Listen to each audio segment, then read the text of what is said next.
Howdy, and welcome to the Choose a Happy Day show, a podcast for women who want to up-level their life, manifest those dreams, and just live happier. If you have vision boards, love energy work, are into psychics, and feel you are meant for something more in this life, then this show is for you. Hi, I'm Lorraine Toth, an award-winning filmmaker, author, Reiki master, photographer, and creative genius who also loves to vision board. And I am here to bring you all of the tips and tricks to help you up-level your life. Now let's go and hop on that happy train.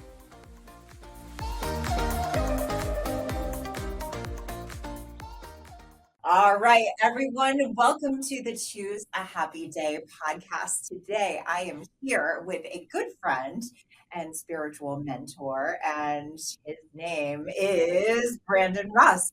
Hey, everybody, how are we? So, Brandon, we met how long ago? Like A decade ago. It was forever ago. Okay. You mean in this life? Oh, that's right. I know, probably 6-7 years ago. This is about that Okay. time frame. Yeah, and I took your photos, your headshots, right? My longest standing headshot was the one that you took. Yes. For sure. Fantastic. You look better than nothing. I'm kidding, that's awful. No. Although I have to tell you a funny story I would love that. about the headshot. Yeah. I'm in Florida, and of course I use that headshot for like all the stand-up stuff and all the other jazz. And sure enough, somebody goes, as they introduce me, they're like, he's got this fantastic headshot. Oh, wow, that's really good. And then she goes, and I swear it's him. Don't let the grays fool you. And I went, is it time for a new one? Yep, And every 2 years. It's coming soon. Coming soon. Coming Great to be here, though. I love the topic. Yes, and thank you for coming back. And I know before I asked you numerous times, when am I going to meet my soulmate? When am I going to meet my cowboy? And I'm sure you get a lot of questions from people, right? Like, when are they going to meet the one? All the time. Is that your number one question? Yeah, you have to be the one before you find the one. But okay, keep going. Keep love going. it. Okay, so anyone listening that's Notice single, I changed the subject all of be a the sudden. one, find the one. There you Okay. go. You're I don't welcome, think he everybody. wants to talk about that today. So But no, I think part of the reason why we're getting questions like that, and any medium, like we're always kind of like, it's one of the core values of who we are, and we're in the age of Pisces, which is about codependency and co-creating. So we're working with kind of this soon-to-be outdated paradigm that you need another person. So it's whenever you see somebody struggling, whenever I see somebody struggling, they're almost always using an old primer of like 2.3 kids, white picket fence. yes. They need to be part of a bigger team and so forth and so on. And the challenge is really kind of starting with them, and then they can connect with somebody, and it's a different thing. And men and women have just kind of done this completely different timeline, which is why there's such a disparity, which is why you would ask me that 6 years ago. By the way, how's that working out so far? So far, it's going great. The defense rests, Your Honor. Anything else? Next. I had to be patient, right? So, like your teachings would be, I couldn't do the Jerry Maguire, you complete me, until I completed myself. Correct. That was exactly where I was going to ask. Like, how much did you focus in on yourself? Yes. And it's kind of like, okay, well, if the person isn't here, you can look at it in two ways. You can either say, hey, in the meantime, you can do the in the meantime healing, which some people do, where they're like, until the person shows up, I'm going to do this, or have it be this way, or I'm going to do this work around it. And then all of a sudden, whether you realize it or not, you've completely recreated yourself, or you've completely at least address the challenges that you've had. And then when you meet the person and then they're like, wow, you know what? I really like that about you. And then you sit back and you're like, if you had met me 6 months ago or even 2 years ago, none of that would have been real. So yeah, that's kind of the age that we're in now. You can't plan it. This doesn't go the way you think it's going to go. Okay. Is it a fate thing? Predestined? Well, it's faith, but it's also, the topic of the podcast is happiness. Yes. And we think we were sold the bill of goods that happiness was planned, happiness had a pattern, happiness had if you do this, then you will be happy. If you go to college, then you will be happy. If you get a degree and get into a career that you're like, well, you're making lifelong decisions at 18. Nobody starts out and finishes what they're doing today. It might have happened 30 years ago, might have happened 50 years ago. It doesn't happen in today's energy. And it's not today's society, it's today's energy. So it's a completely different thing, everybody. So I'm sorry, was that what you wanted to talk about? Well, this one, it leads me into my next question, actually, See what I because do? so Brandon wrote a book. Isn't that funny? Or isn't that Funny you should say that. Funny you should say that. And I started reading it, and Yeah. he talks about your life in corporate world Yeah. into now full-time spiritual intuitive medium, right? Yeah. So how did you know? Well, first of all, you start out with believing the lies that they tell you. And again, I'm not blaming my parents, I'm not blaming society. It was just the structure of the time, right? And what I started to realize was that I had this tremendous gift. And it was funny you should say that. And people would chalk it up to coincidence, which is how I got away with it for as long as I did. And then on the flip side of that, then it became a conversation where, okay, well, how am I going to apply this? And in the meantime, I was burdened with obligation on the other side of it. Yes. 2.3 kids, white picket fence, all that other good stuff. And for me, I had to find the balance, and I made a lot of mistakes with this. Made a ton of mistakes at first. But I realized that this spiritual path had virtually nothing to do with corporate stuff. Like even, the only thing that I could really truly say that I took from my corporate world was the ethics, and the work ethic that I have. Yes. Which is Mars and Capricorn. Thank you very much. In my fifth house, long creativity. He By the does way, astrology too. oh yeah, there was all that stuff too. No, but when you start to recognize that and you start to really kind of look at like how you're built, I think that's a really important thing. That as you grow, you do things like your astrology and you pick apart your tendencies and you pick apart those things. That's how you really build your strengths and weaknesses. That you're taking for business. That you're taking, they're showing you those things, but then when you apply them to self realization, you also have to have really honest conversations with yourself. Yes. If you create, the world's greatest widget and it never sells, you're like, okay, well, you could believe in it until the day is long, but what's wrong with it? Is it the marketing plan? Is it the timing? Is it the whatever? I see a lot of people do that in spiritual work because they get pigeonholed into something or they start to whatever. Which is why I have so many other interests between writing and doing music and then all the facets of mediumship of one-on-one readings or astrology or tarot or groups or performances or whatever the deal is. So I'm really happy. It is that rule of thumb in business where if you diversify enough, then you actually complete everything that you're meant to do. And wasn't it really scary leaving the corporate world and going into self-employed spiritual world? Well, let me ask you something. Is it good? Is it scary to go from six figures to no figures? Yeah, I would say that's pretty scary. It's kind of a thing. And you think to yourself, like, oh, I'm ready for this. I've got strategy. I've got savings. I've got all of these fun things. And then you get there, and then all of a sudden, it's like that first string car payment. You go, oh, what am I going to do here? And then you're like, maybe I will do an OnlyFans page. Be sure to take a look at my feet. Yes. That is the one thing that will not be on OnlyFans. Anyways, did I take a left-hand turn on your podcast? Digressed a little bit. Yeah, well, whatever. That's why we have this. Stay on track. We have this call sheet with a bunch of hearts on it, which, by the way, isn't too far off from where I was going with it. For me, though, that fear is also part of, like, if you have that it thing to do this work on your own, the key piece in this, kind of 15-year span for me, I needed that little bit of fear because that little bit of fear made me recreate. It also made me say, this is working, this isn't working. And sometimes I held on to things that worked just a little bit because I thought maybe it needed a little more time. But the reality that I found on most of those things was that I need to let it go and do something else or recreate it in a different way.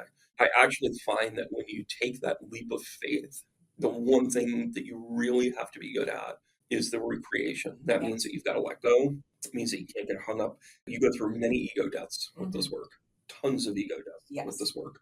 And some of it are self-inflicted wounds. I have my share, right?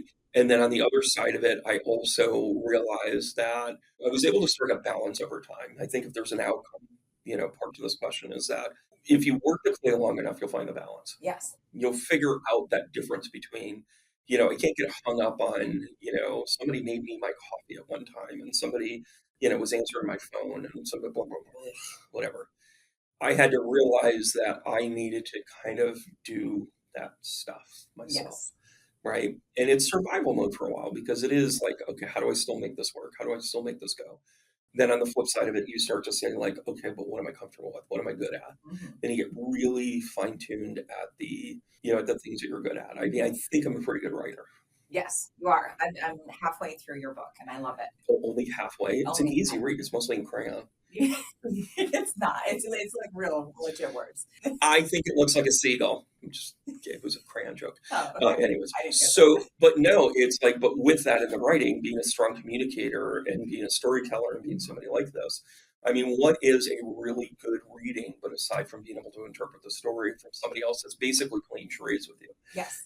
Spirit is giving you things like months or dates or whatever, and then you've got to kind of piece it together. You get validation from the person sitting with you, Yes. and then you say, all right, what's going on with this? I was sitting with a group the other day, and I'm like, what's the deal with the fire truck? Who's on the back of the fire truck? And she goes, oh my gosh, my dad used to be the fire marshal, and I was in every parade. So they had to actually tell the story. I had to kind of be like, okay, what is this? So then I'm able to kind of extrapolate this. Oh, well, now, and then all of the other things that they were showing was huge. And then I was able to kind of just pull out those things that were going to mean something to her from spirit, because they showed me a bag of candy earlier. I'm like, what the heck is this, Halloween? Yeah. Well, no, she was the kid on the back of the truck throwing the candy off of it. Oh.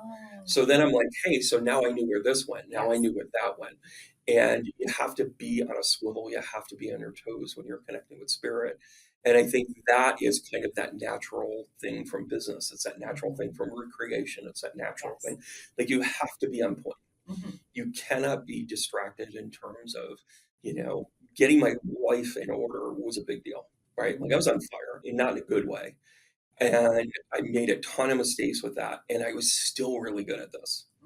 And that's when I said, if I can just clean this up and do it the right way, all of a sudden, now I'm just on another planet. Now it's just like, and again, I'm not seeing this out of ego. I'm saying it's just an ease of response. It's an ease of walking into it. I'm no longer nervous. I'm no longer worried about it. I know what I'm doing. And oh, by the way, then the bank account got taken care of. Yes. Right. And again, is it the same? Does it look the same? Not even close. But did it satisfy the needs to that? Am I able to take care of the things that I'm supposed to? 100% plus some. So I think sometimes when you take that leap, you've got to give yourself that grace period, that space and grace in between. You beat the crap out of yourself, and if you run out of runway and you're like, okay, I got to get a waiter job at the Applebee's, and so be it. You got to do that, right? But, whether you're an actor or a musician, having that in my background also kind of helped that out like tenfold. And it's funny now when I get a phone call or I get a notification about a part or a voiceover thing or whatever, like I'm like, hey, this would be fun. And if I'm supposed to do it and it's supposed to work out, oh my gosh, it ends up working out. See? That part of the corporate, world where I was always looking for sales, or I was always looking for a candidate, or I was always looking for somebody to kind of work with. I realize now that that has now turned into the fishing of opportunities, and I'm sitting with this musician, I'm talking with this guy, and I'm appearing in that commercial, I'm doing this voiceover.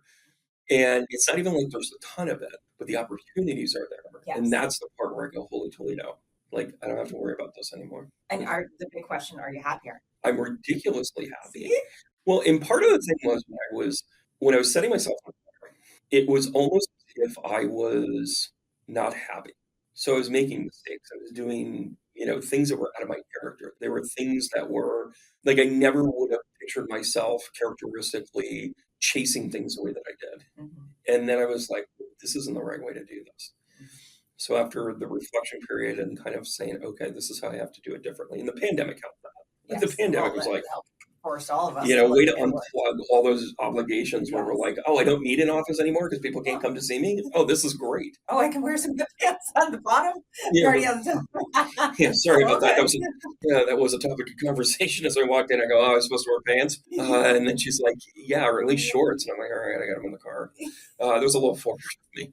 But anyways, old brain shows up sometimes. But it's also kind of that conversation too of like, we had to get ourselves to that point of being like completely vulnerable and honest with ourselves, because we were all in fight or flight mode. Yes. Energetically, that's what was going on during the pandemic. But I also saw a lot of creativity. Like, you know what? If I'm going down with the ship, I'm going to be happy. Yes. I'm going to be a violin player on the Titanic. I'm going to play the music that I love to play.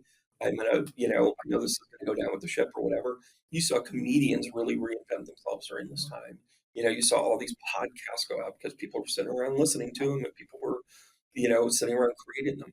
You saw Sam Morrell was kind of funny. He started doing rooftop comedy. Uh-huh. So he just put a couple of speakers out on the top of his roof and he would just like work his material and people would sit down outside because he needed social distancing or whatever. And then people would like hit him up on Twitter or Instagram and say, hey, that was really good or that was a terrible joke or whatever. He was still building his craft while he was doing it. And look at all the creativity that came out of that. Yes. Right. But the bare base of that was the drive to say, I still want to do this. Yes. If they're at home listening, right, how do they know? So kind of like feel it out and Well, make that jump. If you try a door and it doesn't open, it's not your door. So keep trying. You got to keep going. Okay. Because it's one of those, like we're conditioned, like in corporate, either lead, follow, or get out of the way. If the view never changes, you're not the lead dog. Oh, like crap. If you think about it this way, the adjustment is the smart person that realizes they were in the wrong dog sled. Yes. Or the one that's able to say, you know, that didn't work. Why don't I try it this way? Sometimes limitations become accelerants, right? Okay. Boundaries are accelerants. Yes. If you ever take a look at, do you like space? Do you like NASA? Do you like spaceships? Okay. I'm going to tap into my 12-year-old self here. Okay. And tell you, I was like obsessed with space travel. Like I was all about it. And I could tell you only so far how physics works with it and all the other stuff. And when you looked at the early days of rockets, what their biggest problem was that they couldn't contain it in a small enough area. They couldn't get things powerful enough in the tube to push it, which means that all of the power would spread out. Okay. So the rocket would kind of go like, there you go. There might look at you go. A little bit of a euphemism there. There you go. Are we really talking about space travel? Is that really where we're going here? Let's stick to space travel. But then as technology grew and the need grew, they were able to condense it. So then it pushed off in one spot. So then it shot up. That's the type of boundary you need to move ahead in life. Like you need to get super focused. You need to be able to stay within your means. I had 20,000 projects, and that doesn't mean that I don't have a bunch of projects going on right now. But if you've got 20,000 projects going on, which one gets your energy? Yes. When you're like, I spread it around. Well, guess what? That rocket ship only goes up so much. If you focus in on one or two things at a time, then you shoot up. That's a big deal because accomplishment is part of happiness. Okay. If you never get there, then you can talk about it, but you've got to actually finish the game. Yes. Does that make sense? It does make sense. It's a huge and thing. I want everyone to truly get to their level of happiness, right? Their life's purpose, so to speak. Yeah. Yeah. All right. Kind of a good thing. That's good. I loved in your book where you talked about your need to be around water and how it helped you find peace and everything. Yeah. So if someone's in a home that they're not feeling at peace and they want to be around water, what is that? For me, being a water sign, this is also kind of knowing yourself and what will react to you. I mean, there are just certain times where it was an activator when I didn't even realize it was an activator. So the story that you're talking about is when I went to the Cape with my parents when I was 12, 13 years old, and all of these things started flooding in, and I really discovered how I work. And I attribute some of that to being near the water. It was an activator.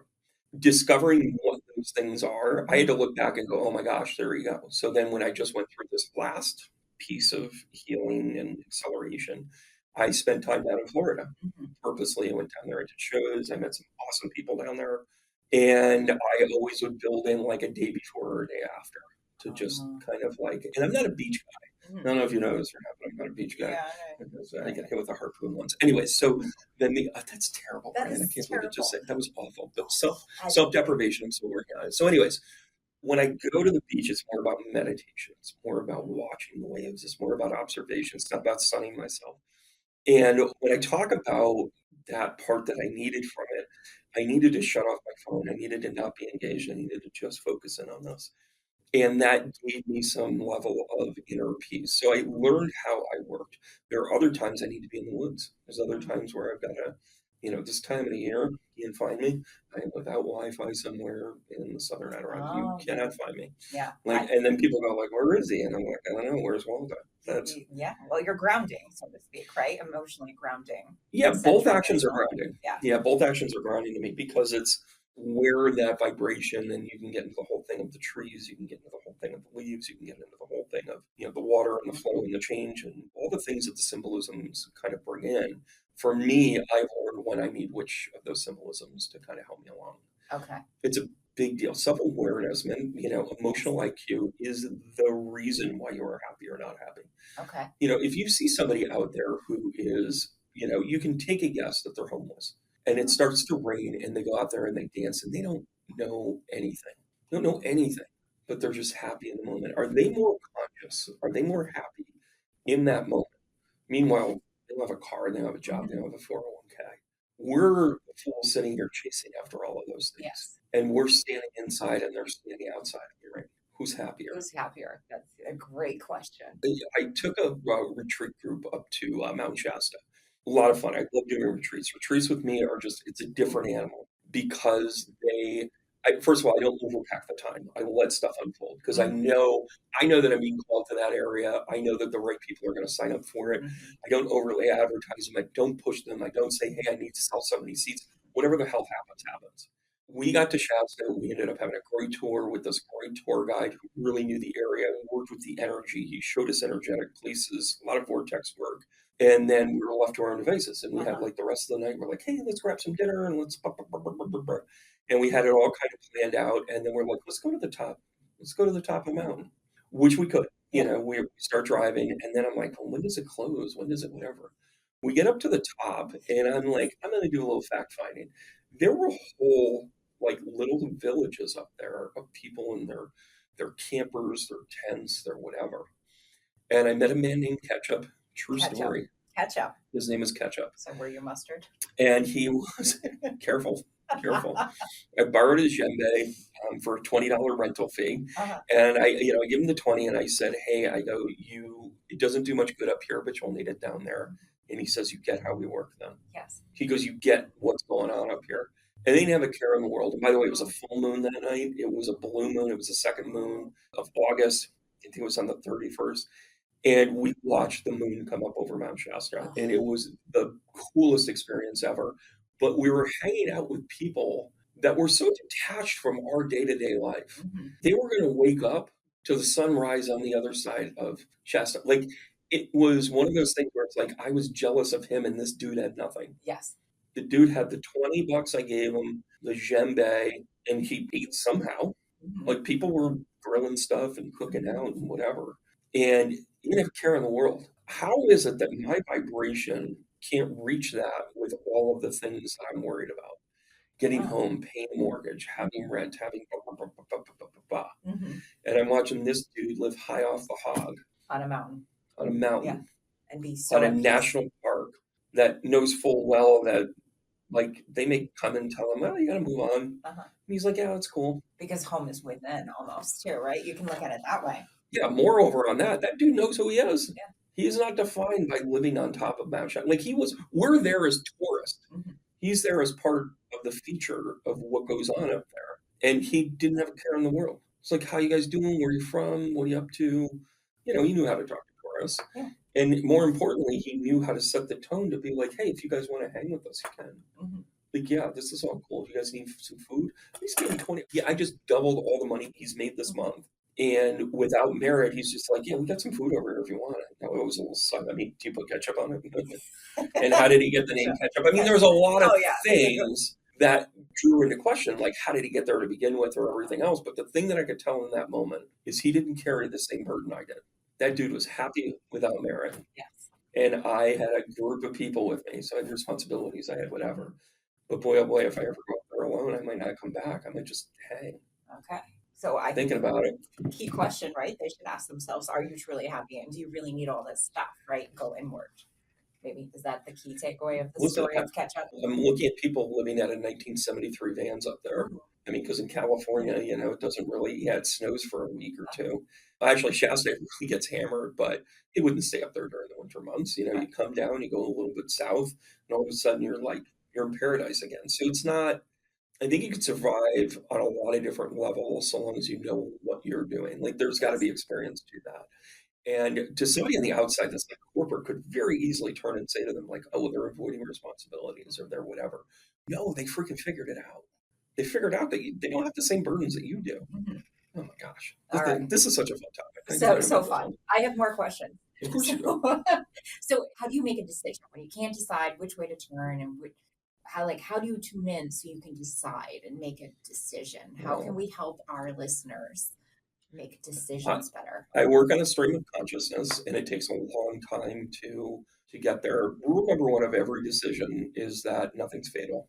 Oh, okay. Mistakes are part of the territory. Number two, it's not whether or not you make a mistake, it's whether or not you'll learn from it. Ah, yes, I love that. Right? It's a Well, lesson or a teacher. well, I mean, how many times do we like hesitate because we're like, oh, we don't want to make the wrong decision, which, by the way, is based on your ego. Just to kind of give you that one. Ah, When you start to base yourself on ego-driven context, then you're all of a sudden not happy with things before it even happens, and then you've taken the joy out of actually making a mistake. ah, When you make mistakes, it ends up the greatest thing that could happen because either you learn how not to do it, or it becomes the lexicon that wasn't a mistake to begin with. ah, that's a Have- great way to look at it. Well, I mean, have you ever listened to? Have you ever listened to Roxanne by the Police? Yes, I know, it's in my head. Now it's in your head. You are turning on the red light, but it's terrible, Brandon. I can't believe you can't. She's wearing all pink and she has red hair today. Yeah, I changed my hair today for those listeners that are on Spotify or whatever. What's that? The people that can't see us that are on Spotify or Apple iTunes. Yeah, I Oh, have okay. red hair today. So tune Oh, into so we shouldn't have YouTube. let them in that we Oh were no, wearing they pants. they gotta watch YouTube to find out, I guess. Okay, all right, fair enough.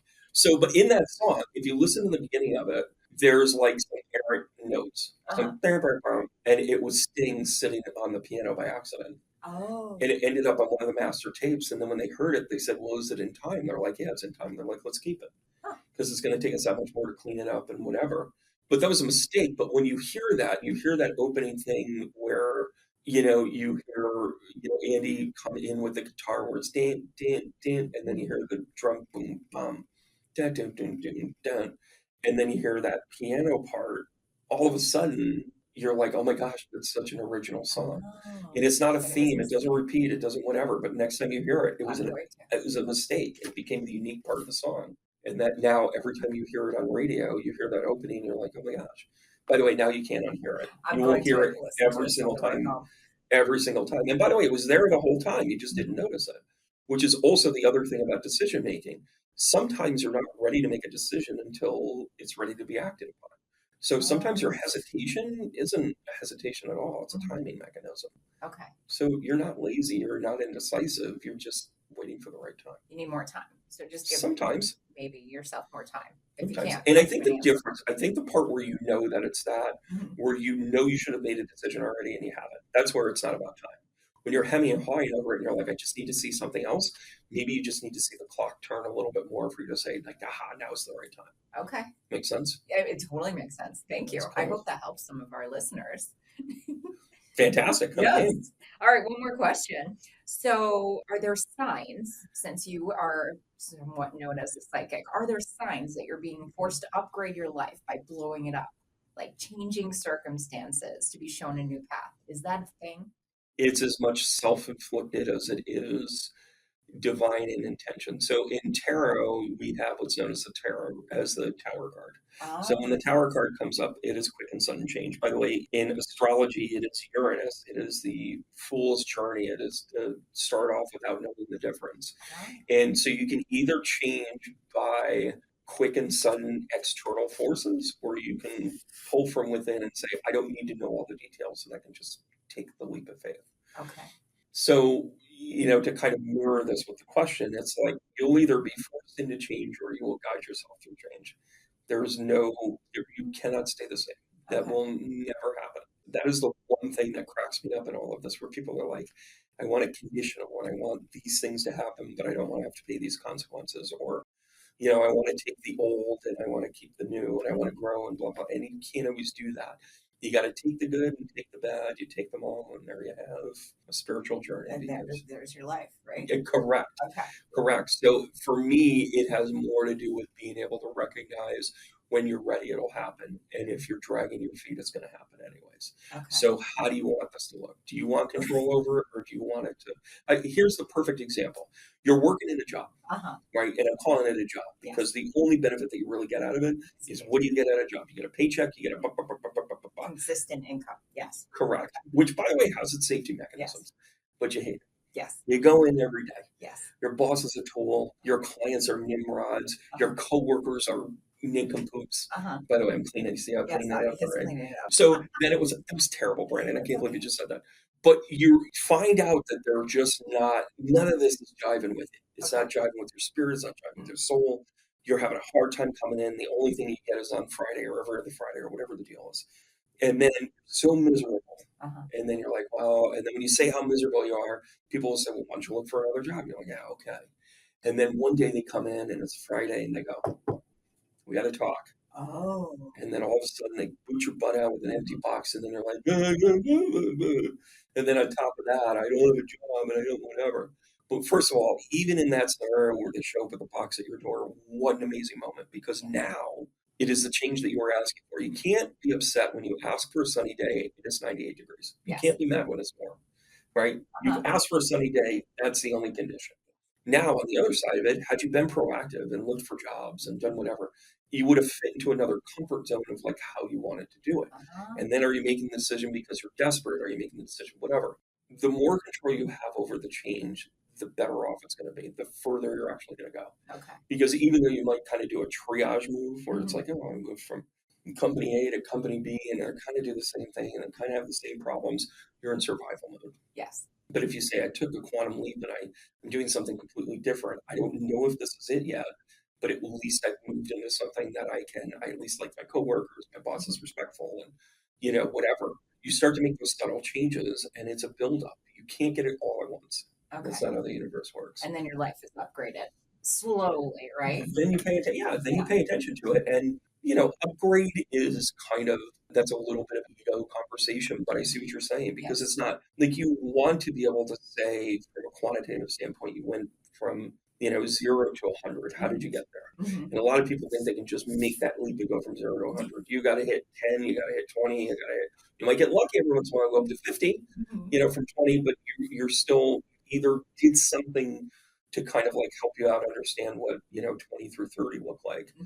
Is patience. Patience, okay. It's patience and not giving up. And lessons along the way. Take those lessons. You gotta pay attention to them. Yeah. You gotta pay attention to them. Okay. Yeah. Have you seen people blame other people? Of course, all the time. What do you think that does energetically? It's a bad negative energy, right? Well, yeah, but why? Energy. I mean, it's no skin off your back. If I say to you, I'm 2 minutes late and it's your fault. Oh, it takes the blame off of that. Right. They haven't learned anything from it. I haven't learned anything from it. Instead of saying to you, how do you form it into constructive criticism and say, hey, by the way, you'll see the sign on the door for the second floor. If I came in and I said, hey, if I knew to look for the sign on the door, then I would have found it quicker. Yeah. Right. By the way, I was 4 minutes early.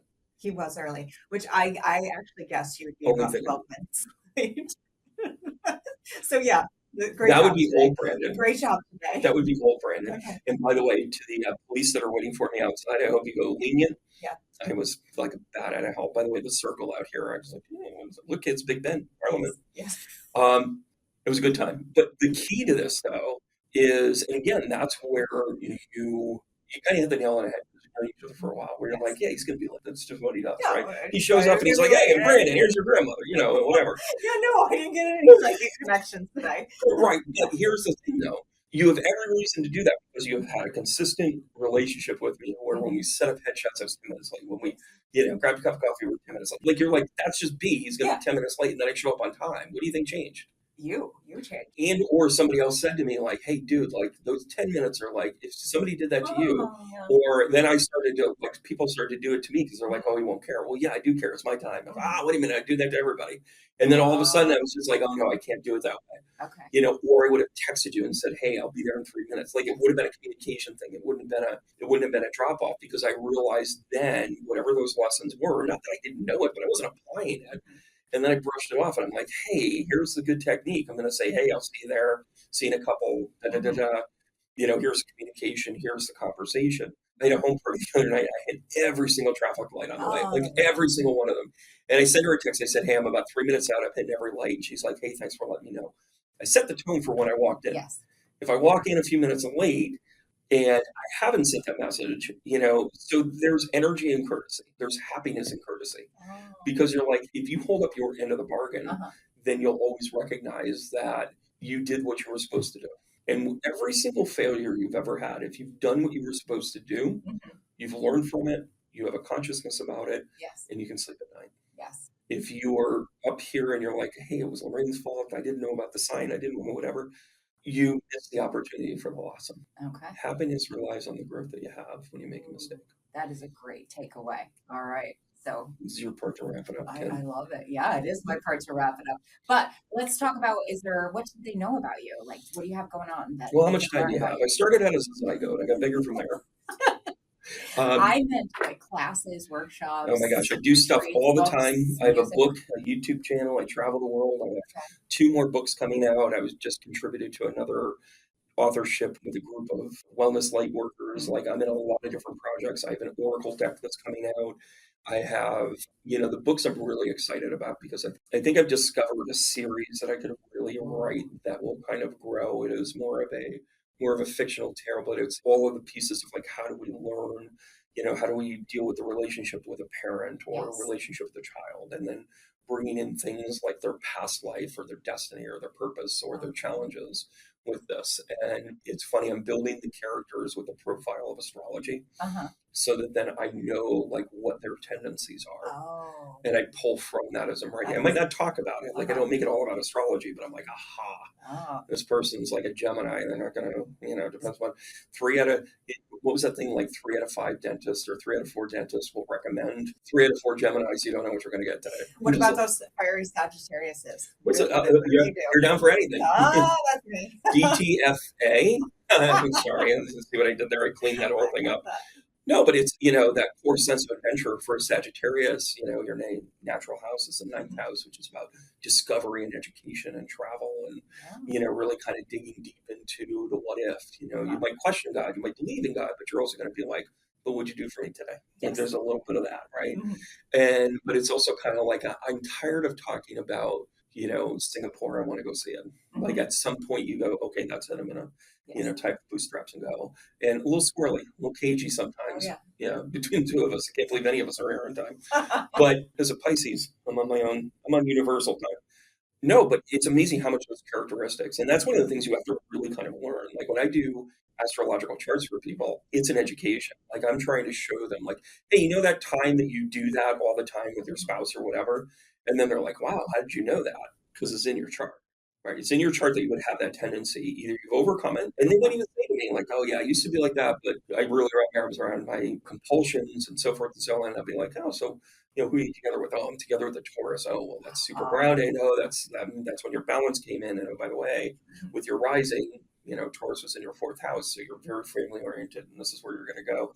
My guess is you've got kids, and they're like, well, we've got 4, and you're like, okay, I get half credit, whatever. But it's the conversation of knowing who you are that you can start to realize that those are divine patterns. Some of them are blessings, and some of them are the things that you have to overcome.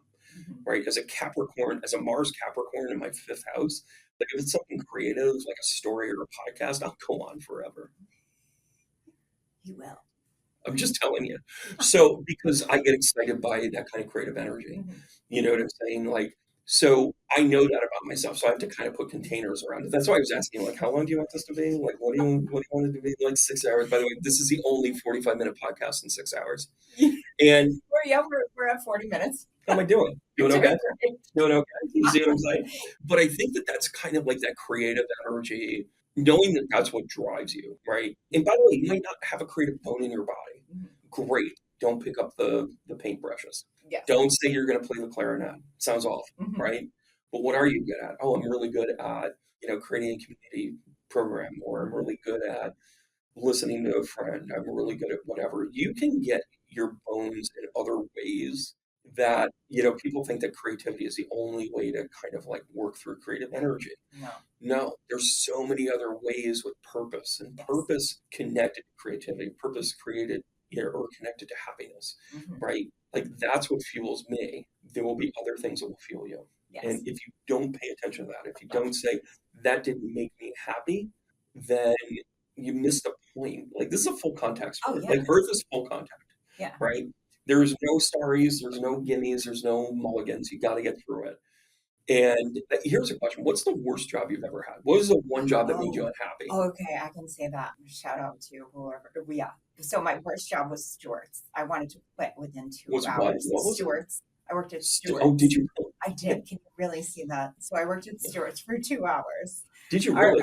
And after 2 what hours. What did you do at Stewart's? No, so my daughter, she wanted me to put in 5 days. I put in 2 hours, and I was like, I need to quit right now. It was horrible. But so yeah, that was definitely my worst job. Why was it your worst job? Because I was like selling cigarettes and just, it was not me. It was not using my skills. I was settling for the money, for the paycheck. Yeah. So what made you leave in 2 hours? Oh, well, I didn't leave. I had to stay all 5 weeks. I promised my daughter I would give it a try. So I did. I gave it the good college try. And every day for 5 days, I was like, oh, this is horrible. But yeah, I just could tell So it look wasn't at what you aligned. proved to yourself. Hmm. You proved to yourself that you came through on your word. Hmm. Then you also proved to yourself that you can get through even difficult situations. Yes. And then you also know that working in a high pressured, high focused, highly transactional, Hmm. like you didn't get a chance to know anybody. That was probably the one thing that was crazy for you. Like you weren't there long enough to get repeat customers to get to know them or whatever. Like you might have, if you were forced to stay 2 weeks, let's say, you might have gotten to know some people and be like, oh, I'm not sticking around or whatever. And then you're like, yeah, no, I didn't want to do it. They wouldn't let me wear red wigs. Anyways. No, I did. I got yelled after my shoes. What did you do? My shoes were not up to code.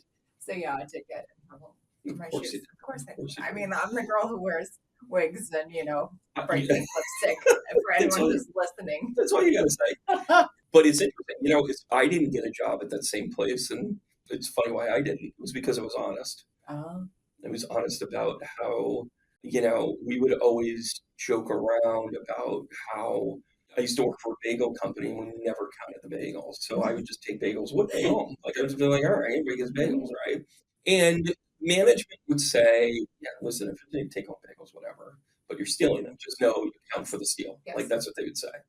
So it was built into the language. And the third question on the application was, have you ever stolen from your company? I'm like, every freaking day. Yeah.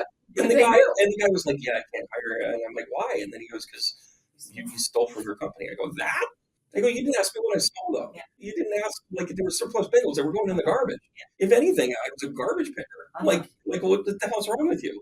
And the guy's like, yeah, well, it's how you answered it that I can't, Uh-huh. whatever. And I'm like, oh, well, I'm just not supposed to work here. Exactly. That was not in your. So I didn't make any promises to anybody that I would work there Oh. and be miserable for 5 days like you did. Yeah, no, I did. Yeah, don't do that again. By the way, did you also learn not to make deals like that? Well, yeah, maybe 24 hours. I've learned to shorten the time frame. To be like, I will give it a try. It's Okay. kind of like a butternut rum ice cream. Yeah, I'll try it. Like that's a little bit different than trying to say, hey, yeah, I kind of get that. Yeah, I totally get that. All right. So they can find you if they want to find out. their tbrandonruss.com, Yeah. tbrandonruss.com, or you can type in medium brand, and I come up all the time on Google, Bing, whatever. And I've got a tour coming up in the fall that is going to be a theater tour that I'm going to be doing some fundraising for some local community theaters because I think they really got beat up by the pandemic. It's kind of like now we're in that part where some things are starting to like get caught up with them. So this is an opportunity for them to grow and kind of get some more bankroll going. It's just some security because when you have that security, then you're able to be creative and so forth and so on. Yeah. Books are coming out. I'm on podcasts, national radio stuff. So you can find me in a bunch of places, and I can't wait to even come back here and do more of this. Well, Okay. thank you for coming. I will link all of your links in the show notes so they can find you and ask you. tbrandonruss.com, one home. All right. One home, nothing crazy. Oh, and YouTube and all that other stuff. But yeah, YouTube. Yeah, we're going to be on YouTube, so you There can we see go. them without pants. You're welcome, everybody. Don't forget to hit me up on the other. Anyways, what? Were you saying goodbye? OF. Okay. But thank you for listening and watching, and have a happy day.